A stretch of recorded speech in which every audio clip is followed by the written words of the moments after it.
very important, this open innovation program, because we do really strong believe that fostering innovation is the way to reach a better system, and so calling innovation is now fundamental to reach all the objectives and all the challenges that we have in the waste sector.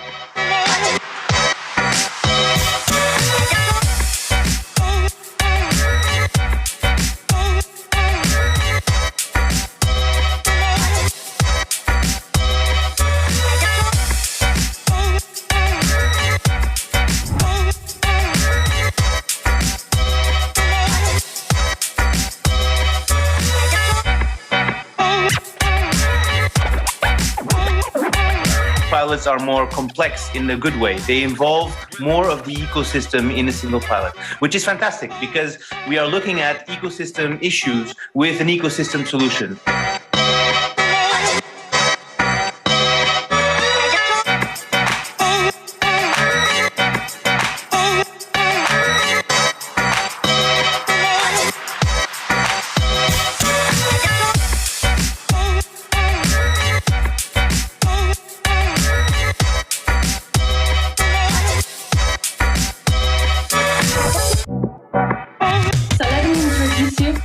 Invited today. They are called the Garbage Men, and they want to inspire sustainability through the music they're making. Good morning for you. Thank you for joining us from so far.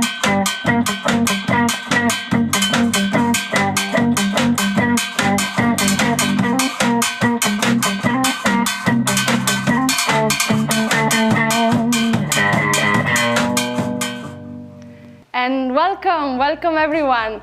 Directly from the studio of Resource, the open innovation program that aims to turn any waste into a resource. You've seen it from the video. It has been a long way until today, and I'm very happy to be hosting the final event, the demo day of this amazing program that started 9 months ago. And we'd like to show you today how we put together corporates, municipalities, and startups to develop pilot projects on the mission of increasing the recycling rate in Portugal. But also we want to show you how this journey will continue, because we are just in the middle of the road. My name is Michela, I'm the program manager at BTI of Resource, and I will be your host today.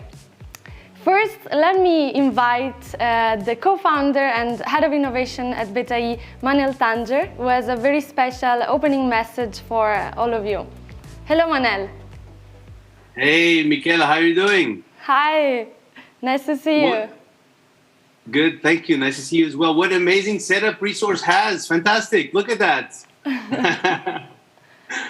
All right. Well, no, I'd just like to say a couple of words in opening here, which is that Resource is a program that makes us super proud, especially proud, because of the area where it operates, because of the importance it has, and also because of the need to move more, further, do more than what has been done so far at a national, but also at a global level. And we're doing it in a collaborative way. So at BTI, we believe a lot that innovation is collaborative, that at least the important innovation, the deep innovation needs to be collaborative. Nobody invents or implements anything alone anymore. I think those days have gone. And these topics especially are, and I said it was also in the video, they're ecosystem topics. They're complex issues that should be treated like such. Now, what is interesting is innovation, collaborative especially, involves a lot of trust. And we were able to connect people from many different countries with different solutions, different perspectives, different organizations, putting them together online. So I think we haven't met 90% of the people here involved physically, and we were able to pull off something that is already difficult in the physical setting. We did it on the online setting. So I think we should all be extremely proud of the results, and especially being completely new for most of the participants, most of the partners. And when something is new, it's a little bit scary. We don't know what to do. The commitment is strange, so we're paving our way as we go. But we did it. You did it. And I think you deserve a big congratulations, because first program, first connecting with many companies and with different startups, moving forward in difficult conditions with COVID and with the online setting. And I think it's been a huge, huge success. So we are super, super proud. Thank you, everybody, for making this happen. Thank you, Michele, for being there. And I'm very anxious to see now this last moment, official moment of the program, because, of course, these things continue. The relationships continue. But, hey, let's move forward. I'm very curious to see the startups. Thank you, Manel. So stay with us until the end, because we will show some of the projects that have been happening within Resource. And you talked about trust. I've heard this sentence that says that change happens at the speed of trust. So we are really happy that we put together a value chain program with these amazing partners that I will be presenting you in a minute. But first, I'd like to give you a bit of a context. 9 months ago, Sociedade Ponto Verde came to us with some challenges, innovation challenges of the sector. And these involved mainly 3 materials: aluminium, glass, and mixed plastics. And the challenges in particular included the segregation of waste. This one more related to aluminium, is a very highly recyclable material. The collection and recovery of waste mainly related to mixed plastics, to glass, and new uses and recycling of mixed plastics. But also in general, in Resource, we want to innovate the area of consumer behavior related to recycling and segregation, the waste, the disposal and transportation of waste, and finally, we want to help SPV innovate on the statement fee declaration. So given all these complex challenges and also the increasing regulation coming from the European Union on packaging, the increased demand from consumers to buy more recycled products, we really know that companies urge to bring innovation to their product and services. That's why with Sociedade Ponto Verde, we have invited 13 organizations, brave partners, to join us on this adventure. And from the BETA team, our deepest thank you for joining us in this journey. I'd like to mention all of them one by one. So the municipalities of Mafra and Cascais, Postal Service CTT, paper packaging producer Saika, waste treatment company Lipor, the producer of aluminium in all forms, Lusoforma, worldwide known brand Nestlé, Ney Hotel, one of the most sustainable hotel chain in Portugal, the producer of temporary waste container Ovo Solutions, the 2 major beverage companies in Portugal, Central Cervejas and Superboc, the waste treatment company Trato Lixo, glass producer Vidrala, and of course, Sociedade Ponto Verde. Thank you so much for joining us at Resource and for giving the time and the resources to work together in this value chain program, mobilizing all the resources of the value chain. Before we move on, let me just stop for 1 minute. I'd like to give also a special word to the BETA team that is behind the stage with me today. So they've been working really hard in the past 9 months, putting this program up and running, scouting for the best solutions. So really thank you for all the effort you've put into this program. Nice. So we can also, I need to give special words to the startups, the entrepreneurs. Without them, this program wouldn't exist. And so we have scouted from all over the world, received about 120 applications. 20 of them were selected to the bootcamp phase. You saw it from the video.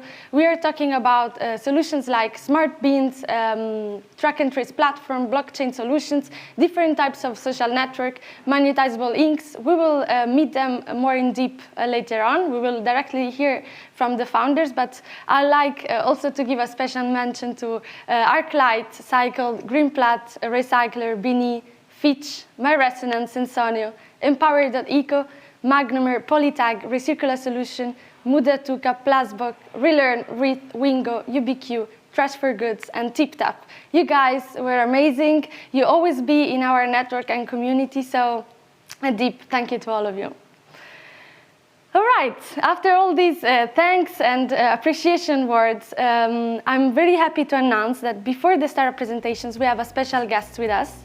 His name is Harald Neidert. He's the curator and founder of the Future.io Institute, who is an European Institute for Exponential Technologies and Desirable Futures. They support a new type of leadership, the ones that needs to embrace these new technologies to build a sustainable future. Harold is just back from COP26. He has a very interesting reflection to share with us. So let me welcome to this virtual stage. Hello, Harold. Can you hear me? Hello, hello. I can hear you well. How are you? Perfect. Thank you. Hi, everybody. Doing great. Thank you so much with this amazing background of our planet Earth. Before passing you the word, just a quick message that we're going to have a Q&A session at the end. So enjoy the keynote. If you have any questions in the meantime, just drop it in the chat, either YouTube or Zoom, and we'll meet you after the talk. So the stage is yours. Thank you very much, Michaela. Hello, everybody, and Beta E, Portugal, and all the friends and all the exciting startups which are presenting. Normally, the unwelcome spot is when you are between yourself and lunch. Now I'm in between and just before startup, so the exciting part. But I'm very excited to be part of this program and see if I can contribute a little bit of some insights and thought process, let's say, if you will. So I hope you can see the screen in a second. So now. It's always a little bit, that should work. I actually literally have been just coming from COP. So one of the things Michaela said is about aluminum. So they have these, aluminum merge things there. It was very interesting to see the world basically coming together in Glasgow to look at, what has to be done. You have seen the results or the non-results. There's a lot of people have a lot of mixed feeling about it. But I think there's, for my part, there has been some progress, and I have to set my timer here. It's one thing is the official parts going on, the blue zone, 20,000 people, daily PCR tests and so on. A lot of politicians, a lot of energy, but I felt there were more energy even outside. And we also know that, not startups are actually not part of the discussion. It's a very high level political and government kind of policy. But there was interesting side events. And from these discussions, New York Times Hub or some of these extra green zones and so on, you could see that there are startups around working on hydrogen or, working in new types. There's a few investors, but the discussions are really that, I think we all share this collective urge to do more. And I think this topic you have here today on resources, waste management, and so on is really exciting. And it's obviously sometimes an ugly duckling, as you could say. So let's maybe reframe it and talk about something exciting and say, okay, this is part of sustainable futures. This is part of something we need to look into, including the circular economy. So let me share a couple of slides with you and see if I can take you on a little bit of a journey of where we can maybe frame this discussion and take it from here after you see all the exciting startups. And we all know this is just the beginning of a bigger journey. So let me take you along. So waste obviously is a huge problem. I would say it's sort of the Titanic of an iceberg. We only see half of it. Right now, it's we see some pictures here and there, but not on a daily basis. Where we use where we use still one-use plastic is a huge problem. I think 9 out of the 10 largest rivers who bring the plastic into the oceans are in China, India, Asia, which is a huge problem. And you would actually ask yourself, why, are we not just stopping the thing at the source? But there's a lot of, I think, political environments as well. But I think one of the biggest let's say, threat to humanity is the human convenience, if you will, because we use these things because we forget our bag at home or when we go to the supermarket. And this collective consciousness has to, develop much more. So how do we get people into, just thinking ahead, thinking about their own kids, thinking about our own future? Because, we are doing a lot of futuristic stuff at our institute, but the main thing we need is sort of this feeling for time. So what if I drop this now? Will it be coming, will it go down the stream to the ocean and then come back into my drinking water? And we know this is really precious. I picked, let's say, water waste a little bit just because Lisbon has these fantastic coasts, and luckily you can still have a beach pristine without plastic, but we all know that these times might change. Now, this is something which maybe a lot of you know, but for me, this was haunting. So if we just continue what we do until, in the next 30 years, 2050, there will be more plastic in our ocean than fish. And this is so unbelievable. And because it's out of sight and it's somewhere in this big, gigantic Pacific patch or in the Atlantic, we don't really see it. So let's say, how is the chain of events from, just using it, dropping it in the city, going downstream, and then being part of this problem? How do we attack this? And where are people who do this? And we know there are a lot of projects, and I want to share some with you, and then also be excited what the startups are sharing later, how we can tackle this problem.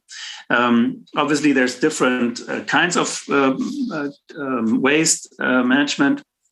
And waste comes in different forms. Well, the plastic one is sort of the most obvious and visible, but we have also demolition projects where also luckily policies are now making their rounds so that you have to use recycled material if you want to build a new site or build a new house or any kind of construction. Mining is huge, and the pollution and also the contaminated water out of these. The wastewater treatment is a big issue. And even in agriculture, we see that, the waste of agriculture, the waste of food, 30 to 40% or even more in some instances is wasted. How can we avoid this? And if you see the picture on the top there with the industry, all these plastic bags I've seen, in Uganda, in Kampala, they actually build their houses on plastic because that is what they, have so much from, and it's just lying around all over the place. And they use it as a sort of base or fundament for their houses. It's really devastating to see this. What we are doing as a collective humanity. So tackling this, I can only congratulate you on the topic and see where it is. This, I think, is the enemy of us because it's our convenience. You know that in Berlin, there's a company called Gorillas. You have Gobo, and you have all these other delivery services which promise you, 5-minute faster pizza delivery. And a lot of the best talent, AI programming, and so on and so forth, goes into, let's say AI for Gorillas in this case. So a lot of, the VC environment, the investment, and also startups think about products. And, if they understand the market where it is right now, it is how can I serve lazy humans in a city and then have faster pizza delivery. So I think the amount of innovation that goes into having better, faster pizza delivery is already a waste of talent. And I think this has to change. And that's why I'm really proud and happy to see the startups here, that they don't tackle the low-hanging fruit, because this is also the market that normally venture capitalists understand. Oh, it's e-commerce. I understand. I've done it the last 10 years. Here's a growing market. Let's spend all the money in it.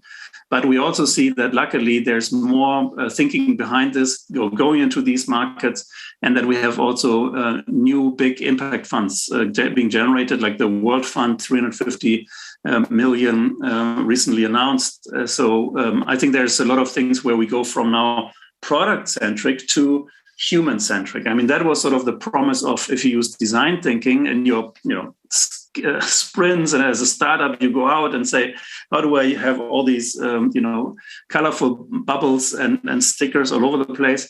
But design thinking was also just introducing human thinking, put the human in the center.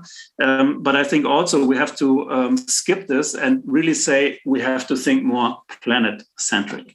So the planet has to be in the middle. Humans, Mama Earth will survive without humans, but we cannot survive without the planet. So we have to be more, very explicit about what we do to save nature and to find a place where humanity can be symbiotic with the environment. So if we go from planet-centric, obviously we look at the Sustainable Development Goals.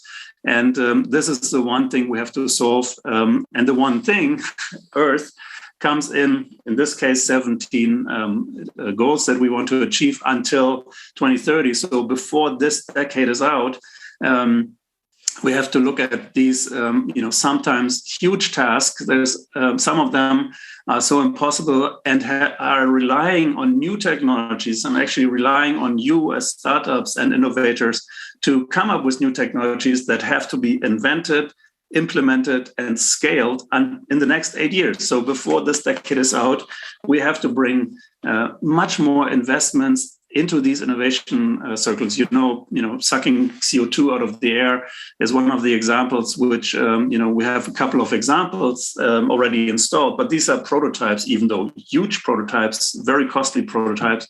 But just this example needs, let's say, 10x more innovation. And so waste and your topic is obviously very much used in most of these or in a couple of these areas. So it's not only that we are seeing this in one, but this, let's say, the SDGs are.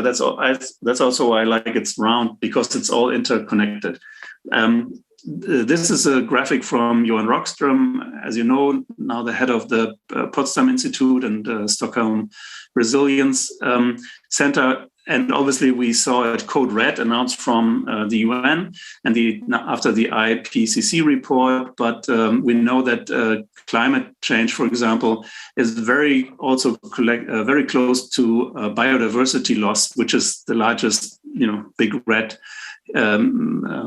challenge or red sign here on this scale. And we see also that biodiversity and which maybe could correlate also to new ways of innovation like synthetic biology and so on. So this is our task as a humankind. And coming from pizzas, we might have to look at donuts, right? So the circular economy is something, I guess, most of the startups already starting to ingrain that, we know along this whole value chain, which was before starting in one end, having an end, and at the end was mostly, okay, what else is left as waste? We're now looking at it, how can we, obviously turn it around and use any kind of material along these steps, also become back as part of somebody's waste as somebody's raw material. And so again, exciting to see how you will deal with these challenges. And there are cities like, Amsterdam, who are dedicating their motto to being a circular city, and more resilient cities and sustainable cities will emerge.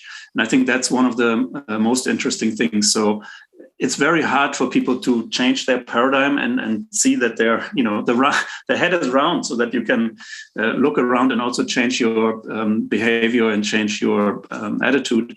And this is what we need. It's most likely if we start to introduce new concepts, we also need to come up with new mindsets and an understanding of how do you apply a graphic like this or a book like Kate Raworth's The Circular Economy. So taking this to the next step and why this is so important, I think we even have to talk from, first of all, it's no longer supply chain. We have to look at circles. So maybe it's also called supply circles soon. And we know these, there's, for example, just 9% of what we're currently doing is becoming somehow circular, and 60% of all materials globally are still finding their end in landfills, and only 40% are getting reused and recycled. So obviously, here's where we are attacking, and there is, trillions of dollars need to be unlocked and switched into a circular economy to just be a more regenerative. And that's the key here. We are going into, I think, for me, into a new phase where we no longer have to talk about sustainability, which is great, but it just is keeping the status quo, which already better is what we did before. But we also have to look into the future and just say, okay, how can we add positive to effects to everything we do? So let's be more regenerative. And also this economy systems basically have to change in this way. Couple of just wanted, because they have also nice pictures, as an introduction here from what Parley is doing. I recently saw them in Glasgow. They had a really nice installation there where, just as a one example, how can we bring, the problem like, rotten fishing net from the oceans, use them as raw material, recycle them, bring them back into garment, and then into garment for swimming back into the ocean. But obviously we don't want to swim in ocean plastic, which we are doing right now. We literally have to take the plastic out. You saw the project by Bojan Slat, taking boats out in the Pacific Ocean and really start digging. And just an impressive young man starting years ago in bringing these rescue missions to the sea. Funny enough, he's never on a boat because he's getting seasick, apparently. So all the pictures you see, mostly of him, are on land. But that does not deter you from taking the system. So taking the waste, using processes in between, and then there's even huge corporations. Parley and other people who are working on these materials have then again, agreements with large corporates, which is here also part of the day, right? How can we bring large corporates together with startups and innovators to solve challenges? So here, for example, this plastic can be used, for example, by Henkel or other chemical giants to, put it back into the system. So this is maybe also another one. The green chair here is made out of fish nets. These things are made out of recycled fish nets. So we can use the material, in ways that you actually don't have to be, green or looking at refurbished material. You can create new materials which look even beautiful. And obviously, we know there's a whole value chain behind this. I think this is the hardest part, is that there is a system, and it's always hard to crack a system in total, but also because there's so many moving parts, there are always ways for startups and innovators to attack somewhere around this circular economy. So obviously, we need to reduce these things in a massive way. I want to lead you maybe with a thought process, and we are. I'm here in Hamburg, Lisbon next week, but I will, right now our numbers here are going very much up. Again, crazy enough, COVID has put us in a cocoon, right? So, and quite literally, I think as a humankind, if you will, we're going through this metamorphosis. So we have been a caterpillar. We know that the business processes we have done cannot continue. For most people, it's very hard. This state where we're in right now, we are in a cocoon. And most people want to go back to being the caterpillar. But I think there's this huge chance. And again, kudos to all the startups involved today, that there's beauty in the future. We just have to seek it. We also have to work on it. It's not easy. It's hard, as Kennedy said. And so I think there's, if we all collectively work together, we have to go through this metamorphosis.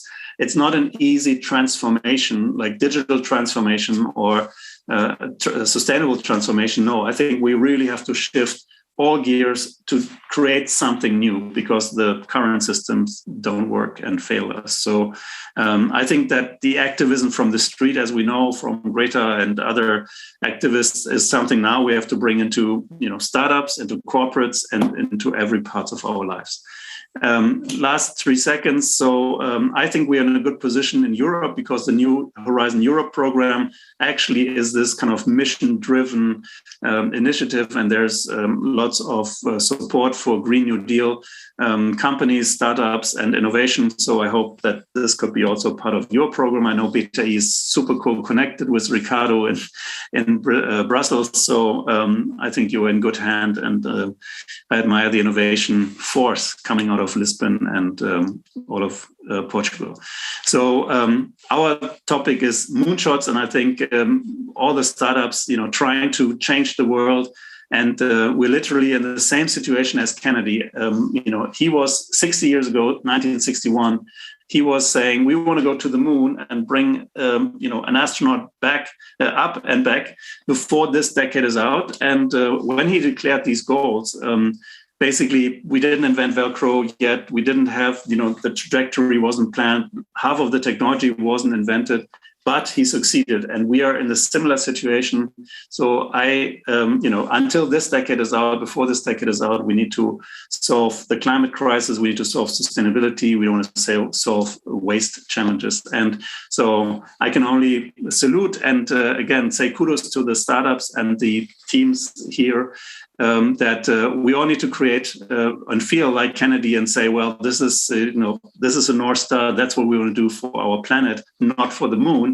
We want to look at, before this decade is out, look at Earthshots basically, and how do we help our home as sort of the one thing in the middle that should concern us all. So I hope that was a little bit enlightening, and I'm right here for questions. I hope that I'm really curious about the startups now. And if you have any questions, I'm here for you, and can't wait to see the day unfold. Thank you very much, Harold. For sure, it was an enlightening presentation. We have from the audience, people want to know a bit more about your experience at COP26. How was it? How did you leave the conference? More optimist or pessimist? I think, it was my first time that I was at COP, and it was a learning journey, literally. Spending, the first week, 10 days with 20,000 people in the same town after being mostly isolated the last 2 years. The interesting part is you have to start to read between the lines. So as we all know, sometimes with politicians, they say something, you think you heard something, but they didn't say it. So I was one evening with John Kerry, for example, when he presented, he was interviewed with the New York Times. Very beautiful setup, nice trees and everything. And he said, yeah, we're bringing $130 trillion under management into investment, into impact investment and solving climate change. And well, first of all, it's a huge number. Wow, 130 trillion. So, but he didn't say all of the 130 trillion are invested. It's people who are managing these funds are getting investment. Now, I think Larry Fink from BlackRock is giving 1 billion, and there's 3 or 4 other American banks then giving 4 billion. So we have, let's say, maybe 5 out of the 130 are actually committed. But there's always a sign, there's some smoke, and then you have to just look at the real source. But again, where some of the money is going, I think it's very interesting. I think for me, one of the most interesting parts was I was part of an event with Deutsche Bank, and the Deutsche Bank CEO said, if they, as a bank, are not changing, and they're going massively now into ESG, so environment, social and governance, which is right now a reporting standard, was not even a standard yet, so there's still some work to do.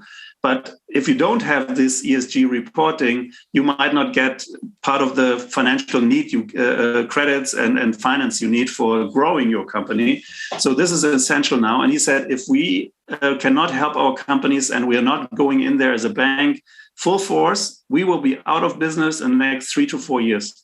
So $1 billion bank, national institution could change in the next 3 or 4 years. So that gives me goosebumps a little bit, because this is no longer only in the hands of politicians. This is also in the hand of investments and so on. And so that means if you don't go all the way into ESG, sustainability, and looking at what you do as your own company, you might also be out of business in 3 to 4 years. So again, the next 3 or 4 years, and that is sort of for startups, this is for me the motivation and the opportunity to, provide solutions, help these big companies to move, because otherwise these tankers might just stand still and some of them will sink. Thank you, Harald. You said something very important. I think all the actors of the social and economic infrastructures we need to work together to make this change. And I'm going to read another question. I'll try to read it. You talked about human-centric versus planet-centric and design thinking. My question is, do we need to design new economic, political, and social systems to change into this planet-centric approach that you were mentioning? Or are the current systems appropriate to take us there? It's a tough one. I think we need much more innovation also in the political scheme. I think if when you looked at internet over the last 30 years, the first industries were changed were music and media. And now you have cars being changed by electric cars and pushed by Tesla and so on.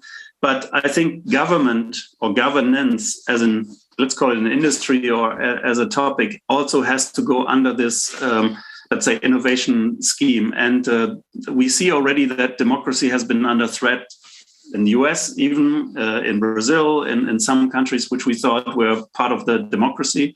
So it's very hard right now to, let's say, predict how sources and new inventions like Facebook might, be nice, but might also be drifting to the negative side. So I think policy has to also adapt, be more forward-looking, because normally policy making is you look at the last 3 years, if there was a pattern, and then you try to regulate. And in a way, you could argue, or I would argue, that Europe or the governments did not regulate possibly enough, especially the digital giants, no taxes and so on. So I think there should be more regulation in this. And if we don't have any idea how we regulate, let's say, digital, now with more innovation coming through in other industries or being exponential or not, I think government will always look behind and say, oh, we didn't know this, that AI is coming. Nobody told us. So I think we have to be more proactive in policy making. And I think that also needs to basically start at policy schools. And how do we educate our new political leaders? We definitely have to bring more young people into government, into, let's say, leading positions, and make the policy industry or policy making younger and more to the pulse. And obviously, we know that policy now, again, the next 4 years and the next 8 years will determine what the next generations are doing. So we have to bring the next generation in. That's my mantra and topic, to bring in the 20-year-olds also into policy making. Definitely. Thank you, Harald. I also have here another question. You talked about sustainability, but also regenerative systems. And I think this one is related to that. They're asking you if you imagine exponential technologies, how they can help removing CO2 from the air, and also other technologies that could advance the recovery of our planet Earth. If you have a couple of examples, and you mentioned to specific technology.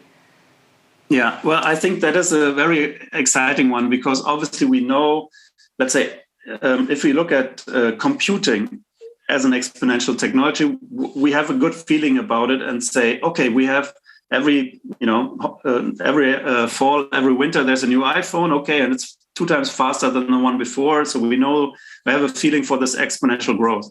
Now, I always compare that the computing power is almost, there's sort of a high-speed ice train in Germany, is the name, coming towards us. But if you take a step back, you have like 3-4 other trains coming: AI, robotic, nanotech, biotech.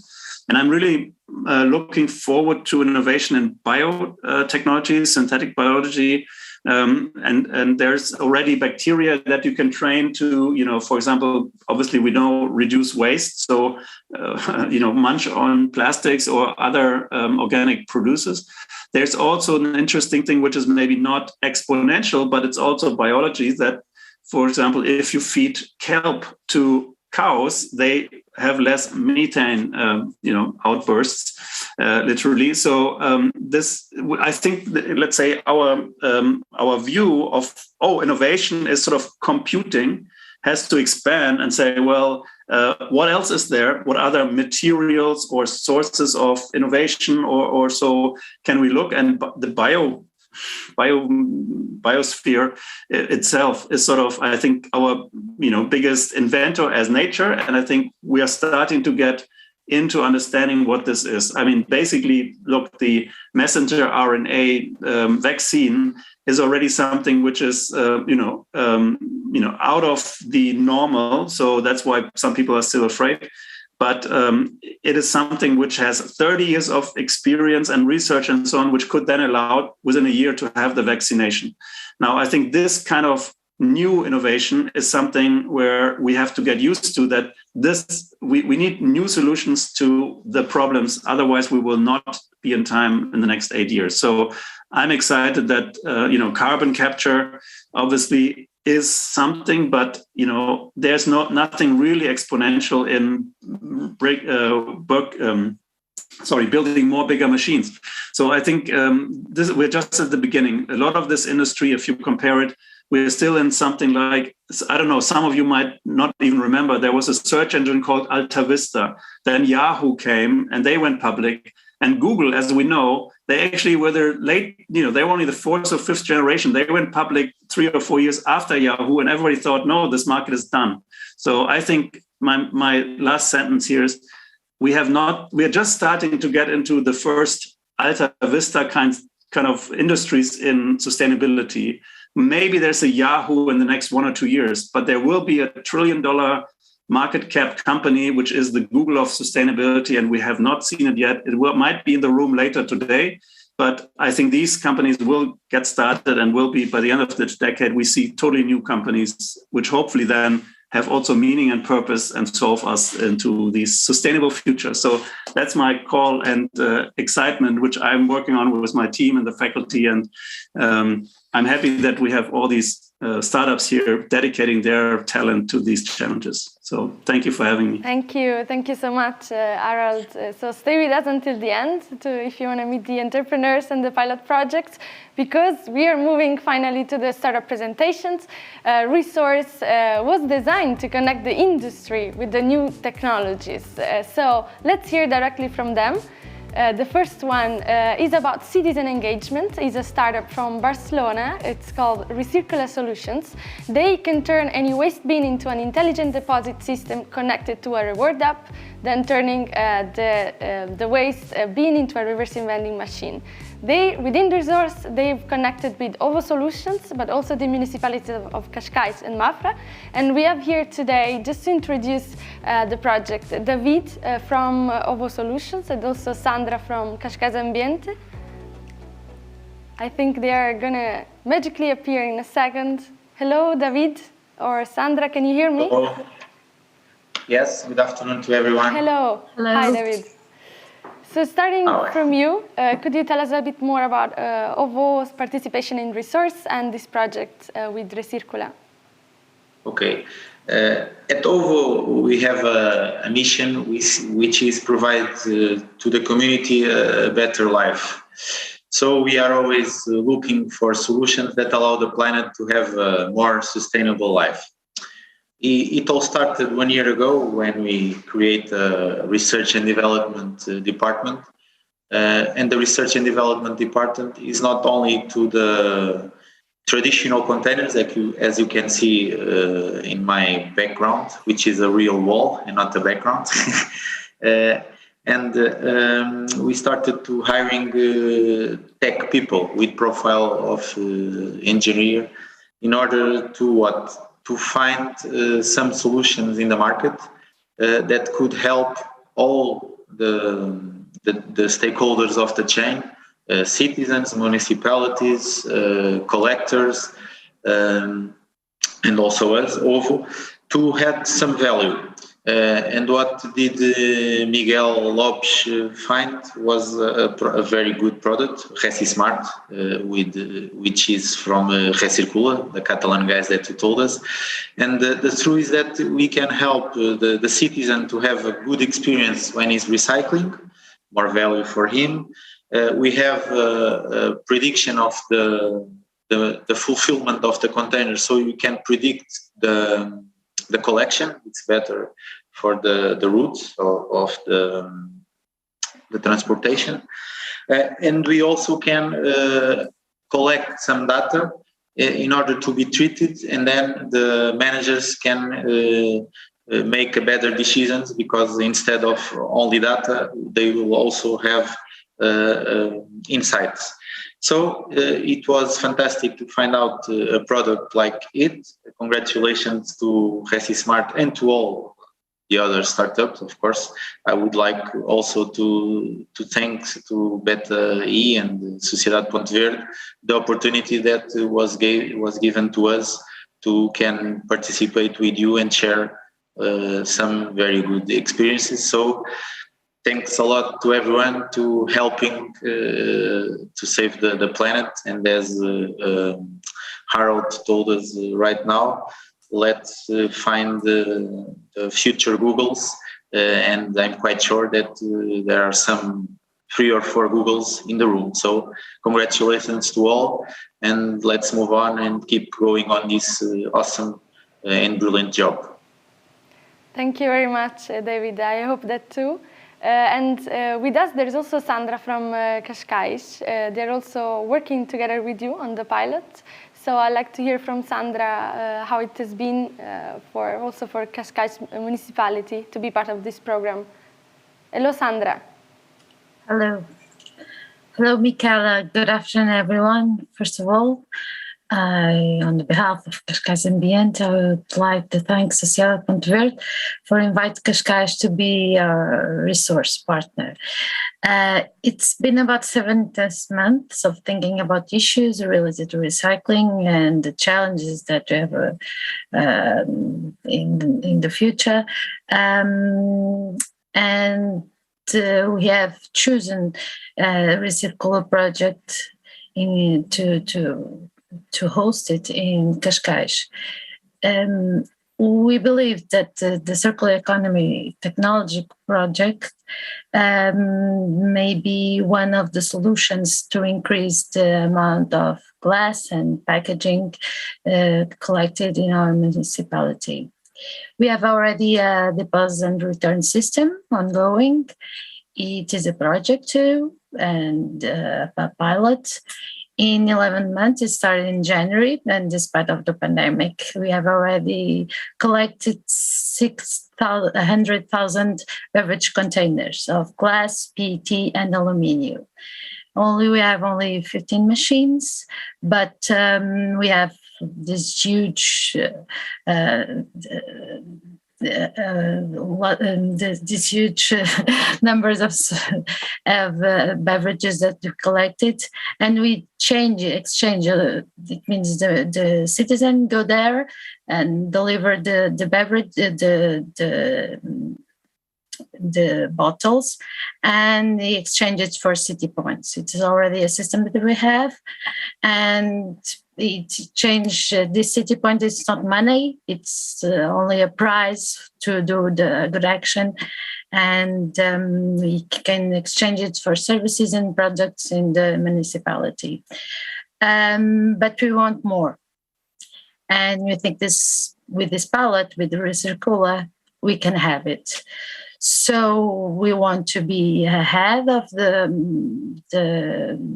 all of the targets that we have to achieve, and Recircula may be the solution. We don't know. We are still checking it.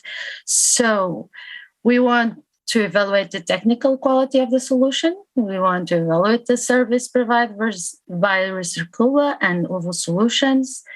And we have to evaluate the solution potential from the user's point of view, because I don't want to change a lot of the stuff that we have already in our municipality. And we want to also to evaluate the potential from the point of view of increasing the recovery rates. If we are going to do it right or wrong. And we think Recircula may be it. So with this project, we want to install 10 recycling points, 10 equipments for glass, 10 equipments for light packaging. And we want to do it with not with the ResiSmart is the solution that the project give it, but we want to integrate in our solution for the citizens, the City Points Cascais. And we think you can do it. So let's go for it. One last note that I have is when you see the presentation, Acerv is not part of the consortium. It's Ovo Solutions, Mafra, Cascais, and Tetra Pak and SPV. And also we're still negotiating with more partners in that are interested in the project. So I think it's all. Thank you, Sandra, also for showing us the beauty of Quinta do Pisão. Yes. Then let's meet directly the team behind Recircula.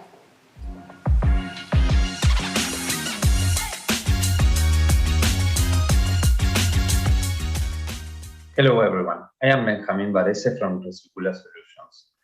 We are a startup based in Barcelona and we develop technology for the waste management sector. Talking about this sector, currently 60% of European plastic is sent to landfill, and this is a problem. Particularly in Portugal as well, glass recycling rates are lower than expected. Therefore, if city authorities want to comply with the European legislation and avoid penalties, they will need to improve citizen engagement in sorting of recycling material. We know that Portugal is evaluating a deposit refund system with reverse vending machines. We do agree that this system has achieved the higher recycling rates in Europe. However, we found many disadvantages of these machines. First of all, they are super expensive. Second, they are only limited to certain types of packaging items.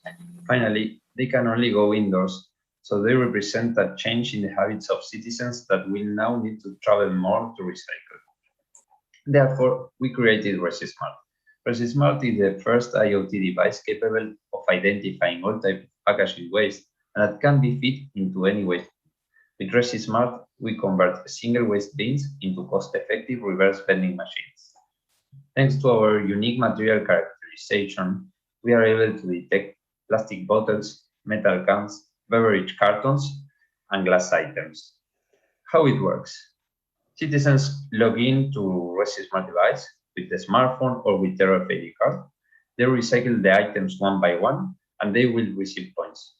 In our citizen app, they will be able to change these points for rewards. Then all the data collected by the devices will be gathered at our waste management platform. So talking about the project, it will be placed in Cascais and Mafra. It will have a duration of 6 months, and there will be 100 units which have to be equipped in Ovo Solutions waste bins. There will be 25 smart bins for glass and 25 smart bins for light packaging fraction in each city. Finally, there are 7 partners involved in this project. Cascais and Mafra will host the pilot. Sociedad Ponto Verde is the main promoter of Resource Challenge, so has a lot of interest on seeing how the solution evolves. Then we were able also to have on board Tetra Pak and the Portuguese Recycling Glass Association. And finally, Ovo and Recircula will be in charge of all the installation. The time for the project is like this. We intend to close the confirmations of the partners this month. Then we will launch the production that will last for 3 months while preparing the communication strategy. And finally, we intend to deploy by March of 2022, and then a duration of 6 months to have concluding and well-known results. So we know that this project will be the first of many in Portugal. We are very happy to help Portugal to increase the recovery rates. Thank you very much. And Thank you, Recircola, for this presentation. Now we remain in Spain with another startup called Fitch. They developed a delamination technology able to separate the different layers of packaging, and their mission is to turn packaging into raw materials for plastic converters. They are developing now, they're running some testing with Nestlé, Trato-Liscio. They also did with Lusoforma, but we'll hear today first from Nestlé. I think we have Beatriz connected with us. Hello, Beatriz. Yeah, hi, Michaela. Hi. Hi.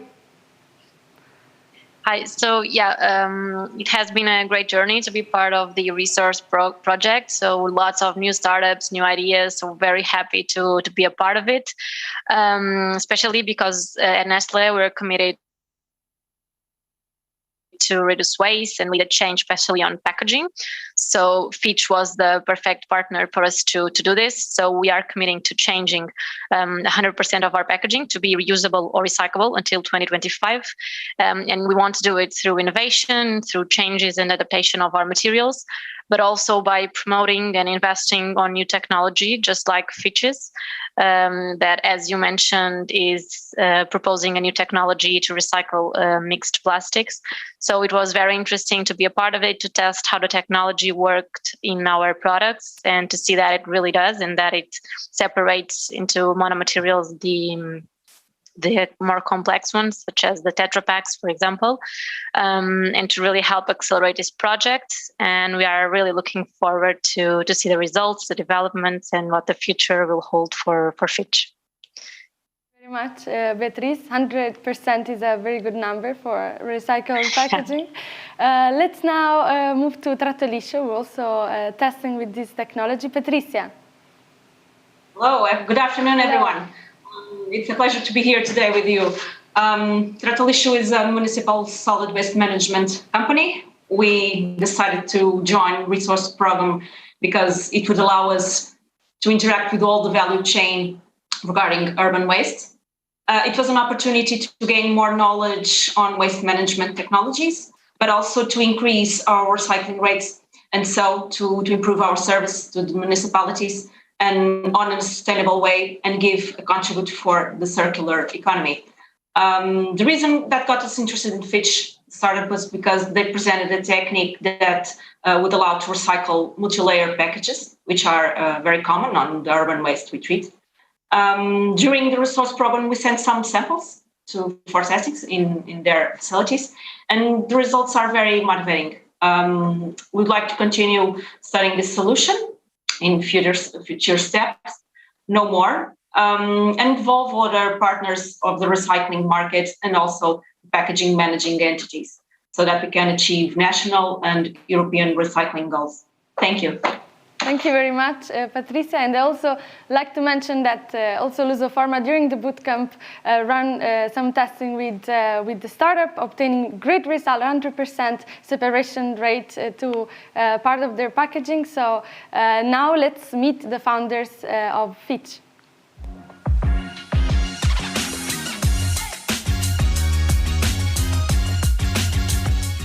My name is Andrea. And my name is Oksana. We are co-founders and the management team of Fitch. During the last months, we have run 2 pilots to test our technology with 2 different companies, Trato-Liscio and Nestlé. Currently, there is no infrastructure to recycle this multi-layer packaging, and this inevitably has a negative impact for brand owners that need to use this type of packaging. At this moment, the recyclability of a packaging is key for the consumers to choose one brand or another. Not only brand owners, but also waste management companies suffer the consequences of disposing unrecyclable multi-layer packaging, as this lowers their recycling ratios and therefore their income. Our solution is the delamination technology patented by Fitch co-founders. With this technology, we can obtain a clear and pure polymer from a mixture of multi-layer materials. The pilot we ran with Nestlé was to test 5 multi-layer packagings bought from the supermarket, one for kids' puree, other for coffee, other for cacao, pet food, and a break of fried tomato. As a result, we could delaminate and de-ink all of them. As you can see here in the different examples of the image, for the kids' puree, we obtain a clear LDPE. Also, for the coffee packaging, we could obtain a PET and polyethylene. completely clear. And then for the rest, for the pet food and for Nesquik, we obtain a completely clear de-inked and delaminate layers. One of them is white and the other of them is transparent. So as a result, we could delaminate and de-ink all the packages, including also the fried tomato brick. For the pilot with Tratolixo, they provided post-consumer multi-layer packaging from their stream, and in Fitch we selected a variety of packages, including chips packaging, dry nuts, pet food, and other snacks to treat them through our delamination process. As a result, the 68% of the input stream was delaminated and de-inked, and we could separate the polyolefin fraction from the PET fraction by density separation. Looking at the future, we see a collaboration between the three companies, because Nestlé has the connection with the packaging producer companies to supply the post-industrial multi-layer packaging. Tratolixo has the post-consumer stream of multi-layers, and Fitch has the technology to turn multi-layer plastic waste to clean and pure raw materials for plastic converters. We think that together we can bring the circular economy for multi-layer materials that until now do not have a second life and are disposed in the environment. Finally, we just want to thank Tratolixo and Nestlé for their support in the pilots, and we hope to continue collaborating in the near future. Thank you very much. Thank you, Fitch.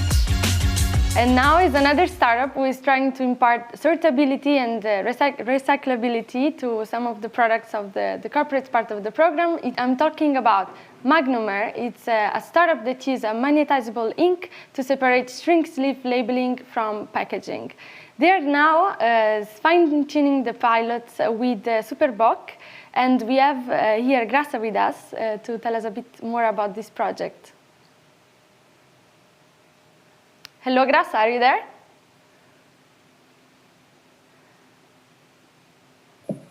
I am here. Great. Sorry, I am. No problem. Yeah. Hello. Hello. It's really a pleasure to be here, to be part of this demo day. Really exciting, the energy so far. So what I would like to say, and I'm here on behalf of Cristina Silva, that most of you must have seen in previous sessions, and obviously is representing Superboc. And what I would like to say is the values that we see in this project are pretty much in line with the mission of Superboc, being a beverage company and being very passionate about brands, about delivering the best products and brands to consumers. We are also highly committed since ever with innovation, but we believe that to innovate, we need a strong collaborative, and these days, due to the emergency of the change we need to introduce to be really impactful company, along with other stakeholders, this project will allow us to gain, I would say, speed, but as well to challenge ourselves towards what has to be done. And so I would say that this combination of our mission, passion, and values towards innovation and delivering, as I said, better sustainable growth for everybody using circular economy is what is really interesting with this pilot project with Magnomer. We were looking for, last solutions at the last hand of the process, also innovating in terms of increasing our recyclability of some of our packaging and providing this along with all the supply chain, let's say, to the last hand, as I was saying before. So this is truly a pleasure to do this pilot with Magnomer that allow us to already align with one of our suppliers, sleeve suppliers, so that we can truly make this change, innovate for a better future, and in a faster mode. So thank you for being part of this day today with you on behalf of Superboc and Cristina. To you now, Mika. Thank you very much, Graça and Cristina, who could not be here today. So let's now find out how this ink works to help Superboc recycle their product.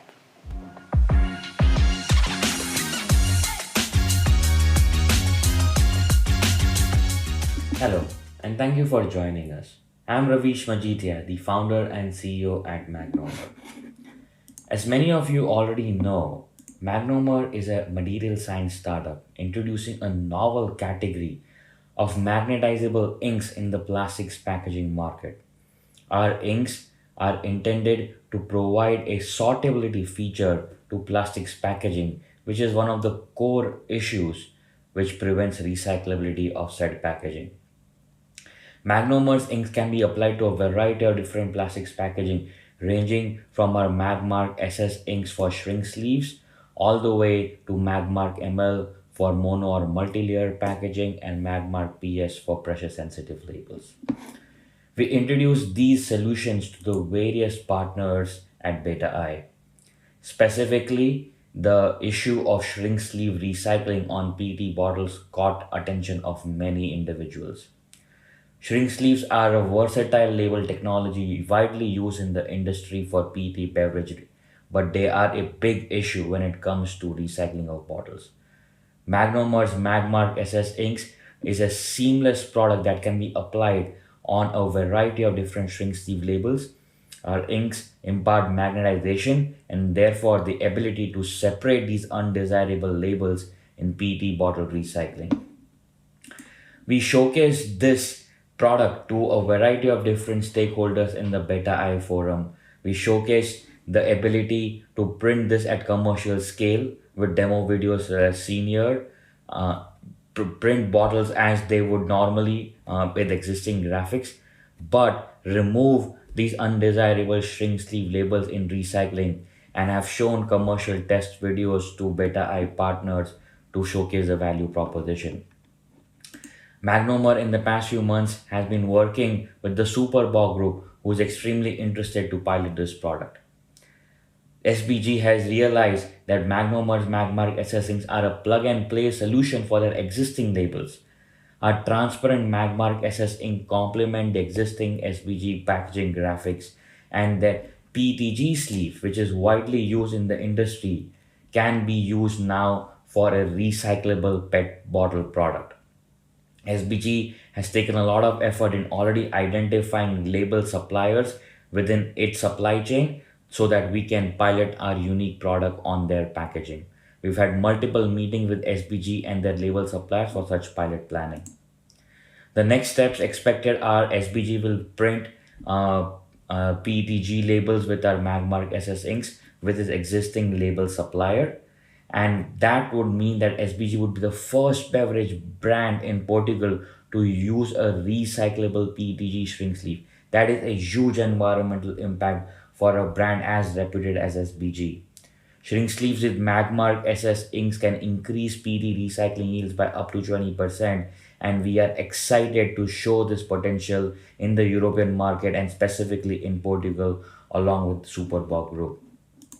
In closing, Magnomer is introducing a new approach to imparting sortability to plastic packaging, and we are very excited via Beta I and with SBG to showcase this product in the Portugal market. Thank you very much.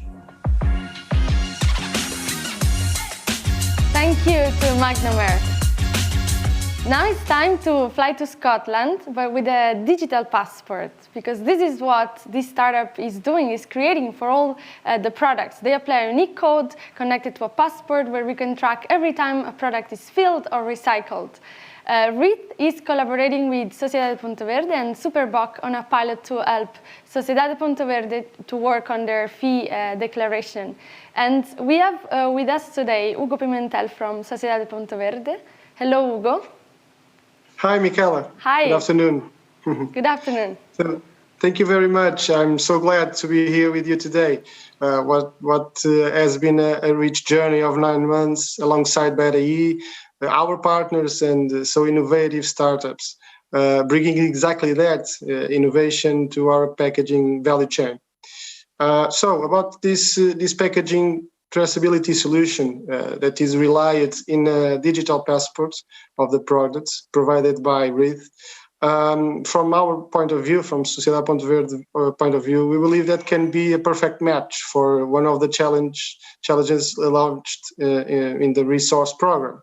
And that is the possibility of innovation for our clients in reporting products packaging placed on market, with the submission every year of this packaging annual statement. We truly believe that Wreath solution can provide to our clients a more accurate and automatic report of weights, type, and material of packaging through this technology that can read whether it's a barcode, it's a batch code, or a QR code placed on the packaging in the way that is adding a better performance on data analysis and facilitating the reporting process to Sociedade Ponto Verde. So our client Superboc, as a partner for this project, find it a good solution as well. Under the perspective of walk towards a less manual reporting, more automated, and of course with a greater level of detail regarding the packaging feature. So that's it.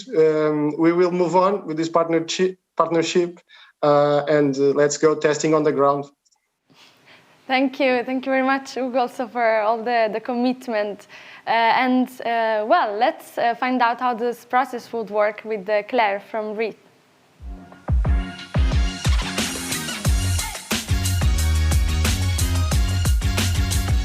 Hi, I'm Claire, co-founder and CEO at Wreath, a startup based in Scotland.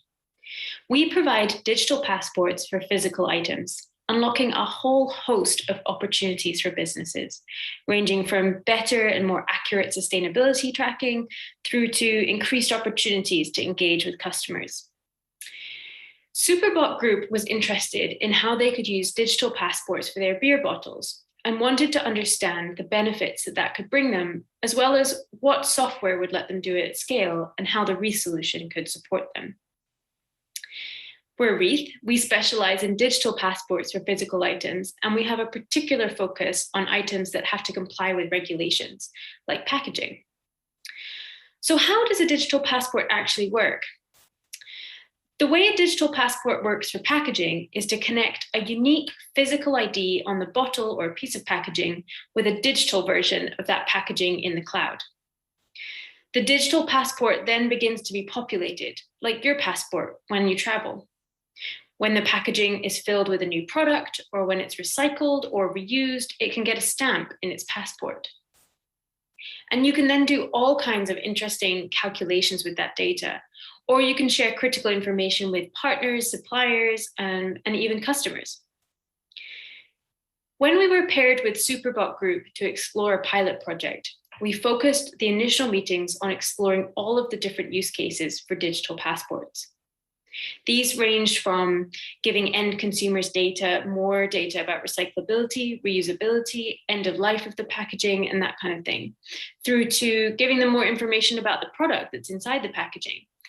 And we also explored the benefits of digitalization for Superboc's internal processes, such as digital passports as a way to increase accuracy of packaging on market calculations or sustainability tracking. So what would success look like for a pilot? Success with the Superboc Group would be to deploy this digital passport system for their bottles that have unique IDs. And critically, we would want to ensure that that data was being used by teams across the Superboc Group to further engage customers, to help them better understand their sustainability tracking and targets, and to fully leverage all of the opportunities that digital passports bring. If you're interested in the potential of digital passports to help you achieve your packaging reduction goals or increase the amount of data you have available on your packaging and product life cycles, we already work with a range of companies and have case studies which we can share of the initiatives that Wreath already powers. Thank you very much for your time.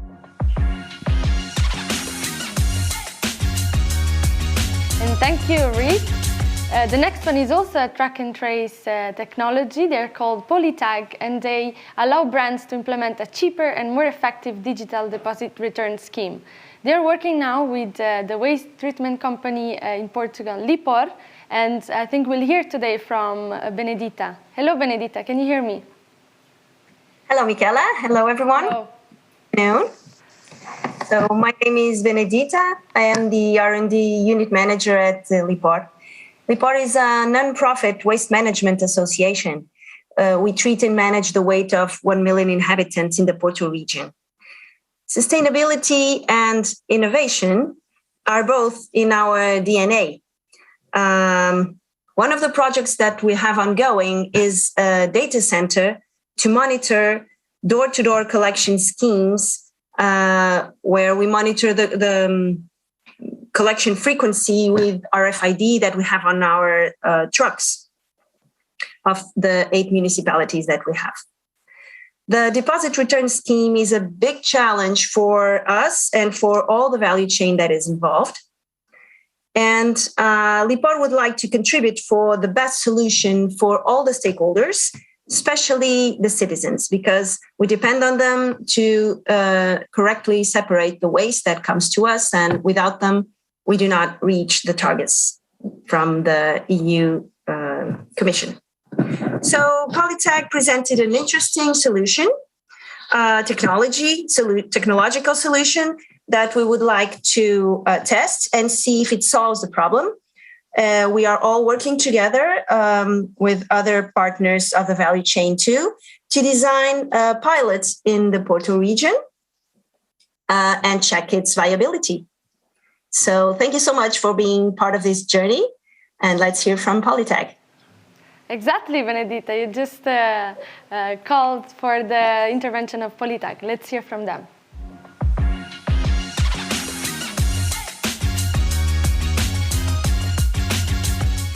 Hello, I'm Adriato Rida from Polytag.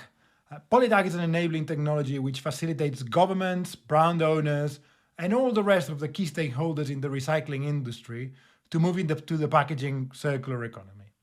Our platform allows manufacturers to describe, tag, and trace their packaging, allowing the digital implementation of upcoming legislation such as extended producer responsibility and deposit return schemes. As part of the resource initiative, Polytag will be partnering with Lipor, Trato Liscio, and Sociedade Ponto Verde to pilot a digital deposit return scheme in the Porto area. And using the Polytag Describe, Tag and Trace technology, we'll tag products with unique identifiers.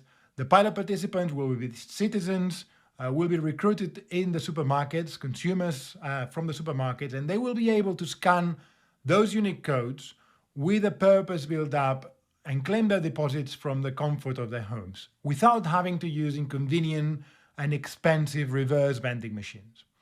The packaging will be disposed through the normal curbside or communal bin systems, and with our technology we aim to pilot a cheaper, more convenient and effective deposit return scheme in the area.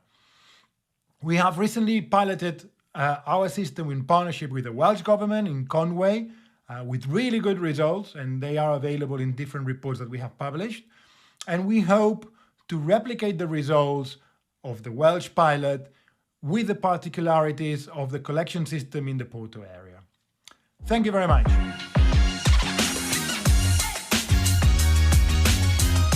Thank you, Polytag.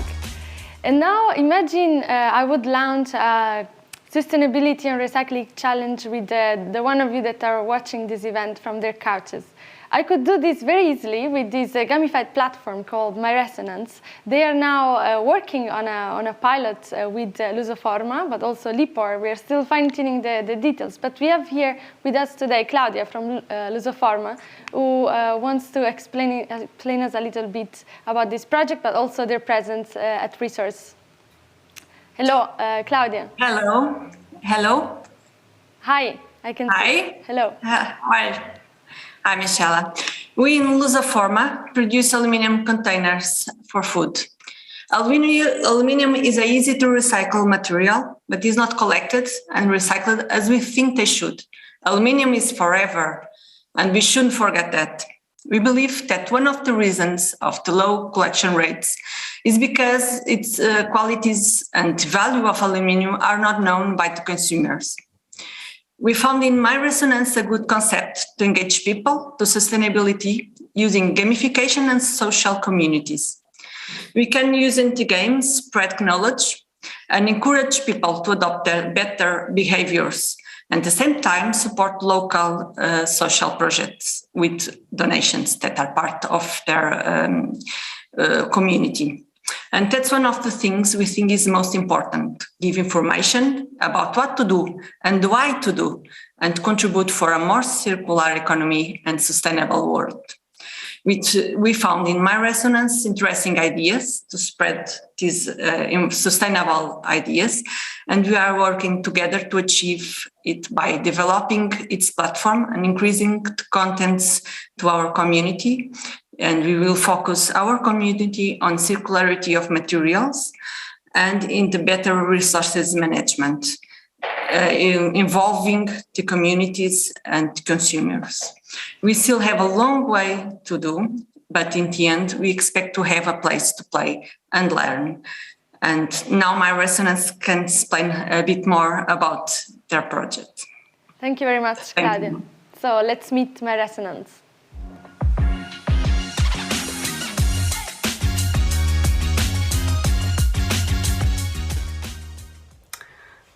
Hi, at MyResonance, our purpose is to really onboard people around sustainability and social responsibility by creating a positive motivation.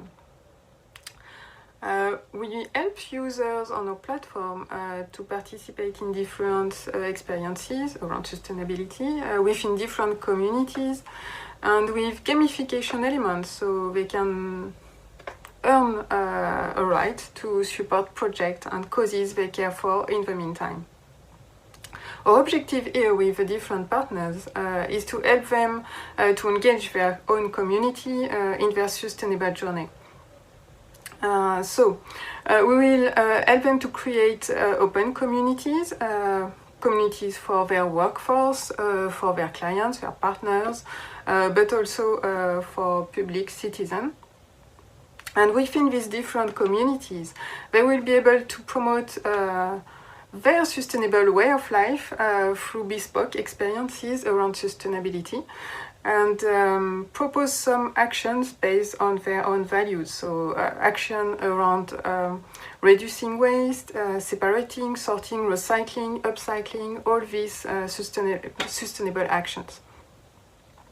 And in the meantime, it will basically help them to bring to life their organizational values within support and sponsorship of causes and projects they care for and they can share with their community.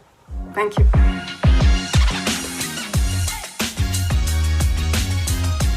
Thank you to MyResonance. This was the last presentation of today. I'd like to deeply thank all the startups that have been part of Resource, also the ones that didn't present anything today, but I'm sure they will keep talking with the Resource partners because we have established very good connections in this program. And I have to say it has been an amazing journey. It's amazing to hear from some of the partners that they're aware that without the collaboration with these startups and new technologies, they are going to make the changes in a much slower way. So we are accelerating the transition. We're really happy to be the one connecting all these stakeholders. And to end this demo day, of course, I'll need to call the CEO of the Sociedade Ponto Verde, who is the main enabler and the reason why we are all here. So I'd like to welcome to the stage with me Ana Trigo Moraes, who is the CEO of Sociedade Ponto Verde. Hello, Ana. Can you hear me? I think you are on mute. Okay, I was muted. I'm very sorry.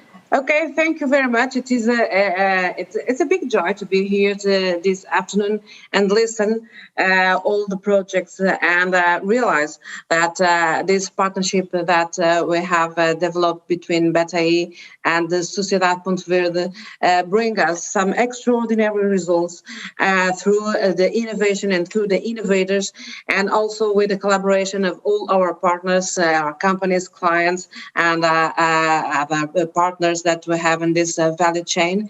And it's very, very, very nice to see that you have really focused on trying to solve some problems that we know that are very important, critical points that we have to dare and we have to solve and find technology and new ideas to solve these problems, because our responsibility is growing up every day, because of the challenge that we have through all the compliance schemes, all the new obligations that we have, both companies and the consumers, and also the countries and the states. In fact, it's great to feel that your work is very well aligned with the proposals of Sociedade Ponto Verde, and also with the strategic objectives that we have in trying to foster innovation through our value chain. For Sociedade Ponto Verde, in fact, we are celebrating 25 years of the company. We feel a kind of urgency to find solutions for recycling, for more recycling and for better recycling. I have to share with you also that this bringing the digital transformation to our sector, bringing this transition based on the digital solutions, artificial intelligence, it's really a big challenge that we have to face. And with this program, we have really some very interesting ideas to find this solution through this new technology. I'd like also to tell you that for us in Sociedade Ponto Verde, the innovation is more and more a big responsibility. But we know that innovation is not a thing that you can promote alone. So I'd really believe in this collaboration culture. I'd really believe in promote this kind of approach between companies, innovators, science, and with our role. And it's in fact a big joy to see these results. I'd like to stress one very interesting idea that we have brought from the visionary that participated in this talk, Harold Neidhart, which tell us a very important thing, which is we really have to rethink our business models, and we have to rethink our supply chains, because we are talking about circular economy. We discuss circular economy business models with circular economy principles, and we must come a little bit deeper, and we must rethink the supply chain. The world is now facing a crisis of raw materials. It's a very serious problem. Here in Portugal, we are also feeling the consequences of this raw material difficulties that we're having in the global markets. And rethinking supply chain, as Harold suggested us, is maybe rethink that the supply chain must become a circular chain. It's very interesting when we look to this idea and to these new models that we have to face, but it's more than interesting. We feel that it's really essential and critical for our business model and our life, our day-by-day life, to find these new solutions.